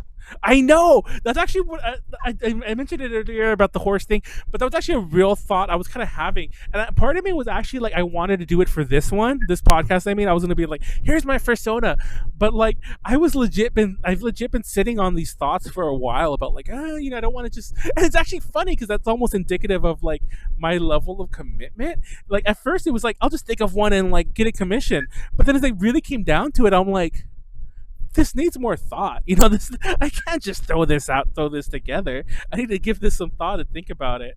And I do have some friends who have commissioned some art from I mentioned earlier, and obviously the thing with emojis. And I'll probably get something from you as well. I like some of your art that I saw recently. Fun fact: I'll have links to all of Kayla's art. You have an art Instagram, I believe. I forget what the heck it's Yeah. called, but yeah, you have an art Instagram that's pretty legit. Everyone should go follow that. But Yeah, it's just Kayla Kitsune art. oh, the Kayla Kitsune art. Yeah, okay. Everyone should go. I'll have links to that, of course, as well. And if you're watching on YouTube, but let's have some closing thoughts on the furry fandom. I don't know. I don't know how one has closing thoughts on the furry fandom. It's not a topic that has an end. Um, anything else you want to add, Kayla? I'll let you go. I already said my piece, I guess, before I start getting to the updates and all that good stuff. As for like furries, just keep being yourself, Yeah. Just keep doing what makes you happy. That's actually a very good way to put it. Just keep doing what makes you happy. Konaru, are you slowly realizing you're a furry? I just want to wear animal ears. That's I always mean, just been an that's fair aesthetic of too. mine, and I feel a little more braver now to like maybe buy a pair and just like wear them around the house at least. Wait, I'm sorry. I don't know when that came up, but I saw a wolf a wolf mask, furry like in a Walmart. Oddly enough, you mean for sale? That's. It depends on where it's at. That would not surprise me because once again, I don't want to rag on some small towns out there, like Midwesty type towns, but some of the pockets of the furry fandom seem to be like in a lot of these smaller Midwest towns, in like the middle of what you would consider the middle of nowhere, which is insane to me. Um, that's such a subculture thing would pop up in those kind of places, but I mean, I don't know. But my point to bring that up is even if it's not in a small place in the Midwest, even if it's like I don't know if that if this dude's from like California or Texas somewhere like that. If I were to think of a store that would carry it, it would definitely be Walmart. um, just throwing it out there. Fun fact. I love This is a totally unrelated fact, but it's kind of tied into our drink streams that we have on Saturdays. I totally love Walmart's store brand of rum, and I'm actually going. I haven't been to a Walmart months because of like the COVID-19 thing. Hopefully I make it out okay, but I'm going to one in a couple of days, so I need to run some errands, and like it's in the area I have to go to in the market. There's a Just Market Walmart that I think is small enough that I'm gonna get some of that store brand rum, and I'm excited. It's cheap and it's good, so everyone should try it. That's my closing thought. Konaru, go on about being a furry. I forgot what you're saying.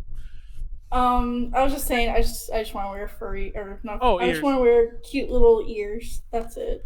I feel a lot more confident in doing that. That's it. I keep thinking about this. I'm like, I don't know. I'm making Fursona. We have to go over this. I'll have to think about this. Part of my problem is thinking about a Fursona that's a horse. Is whenever I think of a Fursona that's a horse, and Fun Gummy actually reminded me about that the wolf mask. Whenever I think of a furry horse, I think about that stupid horse mask. The like that meme. Oh, like, that I should buy a horse mask, and it's like best decision I ever made. The big rubber one. But I don't mean that. I mean, but yeah, I'll give it some thought. I'll give it some work. There's actually a wolf version of that as well too. But anyway, let's move it along. I guess it'll be our show. Let's have some updates. What are my updates? Yes, for sale. I noticed when a kid looked at it, bought it up, and mentioned the furries are getting younger. It's in Texas, but yeah, that makes sense. The furries, the new generation of furries, hopefully are not getting into nonsense like the way Ren was. But more power to them for getting into the fandom. be who you want to be. On that note, we'll start wrapping this up. Before we start getting our full closing things, Saturday we are having a drink talk learn. I don't know exactly who'll be on it. It'll obviously be like Callie and me, and I think Rachel might be back, and then I think we're gonna have Leslie and Warren. But tune in. I already spilled the beans last week, and I spilled the beans with Rachel as well. That I spilled it to her on the last stream that I'm going to be talking about Chinese ototomita dancers, aka Jaiwu, and so tune into that if you want to hear me talk about that while drinking alcohol. And on that note, on Tuesday next week, a week from today, we're doing the podcast again, episode 101. We're going to be talking about ototomita in general with Konaru and probably someone else, and we'll see who joined us on that one. And yeah, that's the show. Thank you so much, Kayla, for joining us. Thank you. It was a lot of fun having you. Like I said, it was actually a lot of, I don't want to call it drama. It was a big ordeal getting someone to be on in general, and I'm glad you're on. I'm glad it worked out. There were times when it felt kind of last minute-y. I apologize for that and some of the planning, because like I actually forgot this weekend was Father's Day. I had some things I had to do, and I was like, oh shit. I'm glad I actually wrote most of the outline last week. That was just my forethought to show you it. I'm glad I did that, because there was no way I would have had time if I didn't write it last Thursday, even though I didn't really finish it, but still. Did you have fun being on? Yeah, it's nice talking to people about it, like in a good light, you know.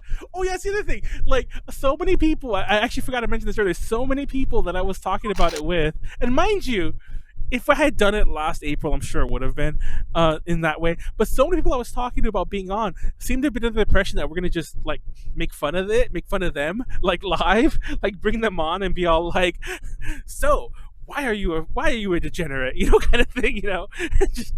just start like that and just get just like dig into them. But yeah, that was actually a hard thing to explain. Like, no, we're gonna be legit. We're being respectful here. It's becoming a real thing. But yeah, I'm glad you had fun. On that note, like, comment, subscribe if you're on YouTube. If we made you laugh, you owe us a like. I mentioned Konaru hates when I say that.